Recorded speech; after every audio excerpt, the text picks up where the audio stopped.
شروع اللہ کے نام سے جو بڑا مہربان نہایت رحم والا ہے۔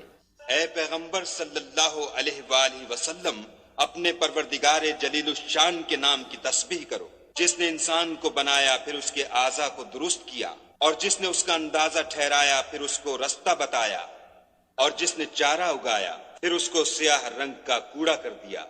ہم تمہیں پڑھا دیں گے کہ تم فراموش نہ کرو گے، مگر جو خدا چاہے وہ کھلی بات کو بھی جانتا ہے اور چھپی کو بھی۔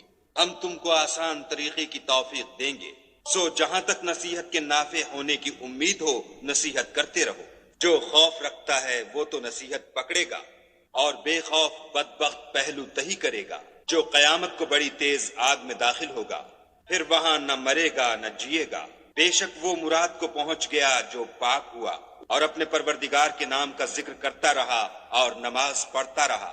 مگر تم لوگ تو دنیا کی زندگی کو اختیار کرتے ہو، حالانکہ آخرت بہت بہتر اور پائندہ تر ہے۔ یہی بات پہلے صحیفوں میں مرقوم ہے، یعنی ابراہیم اور موسیٰ کے صحیفوں میں۔